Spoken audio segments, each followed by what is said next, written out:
dhaqaalaha aad geenaysaan baa caruurteena lagu leenayaa dhaqaalaha aad geenaysaan iyo cashuurta laydinka qaado ayaa caruurteena lagu leenayaa waxaan u jeedinayaa inaydan ganacsi u aadin nimanka Soomaaliyeedka deegaanada ay joogaan horta xaafadeed ayaan maanta rabaa inaan halka jeediyo ku socda ganacsatada iyo shacabka deegaanadan degan ee Kablalax waxaan rabaa inaan ku celiyo hadal aan hore u sheegay deegaanada dadka degan ganacsatadooda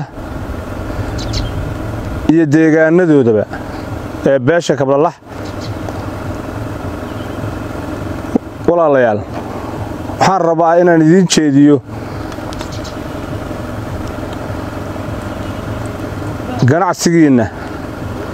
inaan hadal u jeediyo deegaankiina maristiisana aan hadal u jeediyo ganacsigiina waxaan rabaa inaan u jeediyo inaydan ganacsiga u aadin deegaanada nimankaas Soomaaliyeedka ay joogaan inaydan ganacsi u aadin oo ganacsigiina aad u leexisaan si aan mar hore u sheegay deegaanadiina sida Garacad iyo Boosaaso maxaa yeelay dhaqaalaha aad geenaysaan baa caruurteena lagu leenayaa dhaqaalaha aad geenaysaan iyo cashuurta laydinka qaado ayaa caruurteena lagu leenayaa waxaan u jeedinayaa inaydan ganacsi u aadin nimanka Soomaaliyeedka deegaanada ay joogaan ganacsatada weeytaas talabaad dadka deegaanadan degan ee Kablalax waxaan leeyahay deegaanadiina gaadiidka Soomaaliya ka imanaya Soomaaliyada kale ee maraya transitka waxaan idin jeedinayaa inaynu nimankaas aan deegaankeena la marin oo wax u gudbaa aanay jirin oo deegaanadan inta la isticmaalo aan maaragtay wax loo geynin ayaan idin jeedinayaa deegaanka Kablalax gaari ka yimid koonfur inaan u gudbin waqooyi iyo nimankaas deegaanada degan yihiin ummadda Soomaaliyeed walaalayaal dad Soomaali diiday oo dulmi ku soconaya ayaan la dagaalamayna 3 bilood gaadiidkiina dhigta anagu Soomaali dulmaan kuma lihin iyadaanu u dagaalamayna inaan Soomaali la kala goyn baan wadnaa laakiin waxaan rabnaa nimankaas meeshii ku jiraan inaan ogeysiino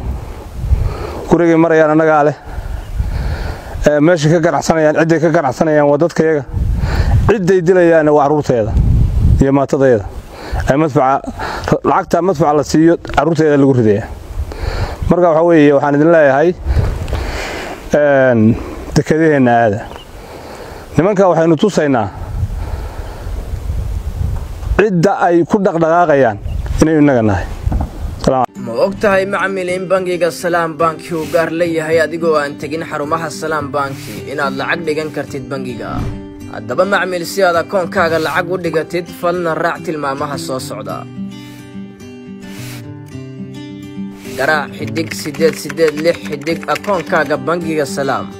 xidig lacagta aad dirayso kadibna afar gees ku qor macluumaadkaaga faahfaahinta lacagta aad dhigaysid si aad u hesho tixraaca geli lambar sireedkaaga sahalka si aad u dhigatid lacagta wow macmiil waad ku guulaysatay inaad dhigato lacag akoonkaaga ku raaxayso oo isticmaal adeegyada Salaam Bank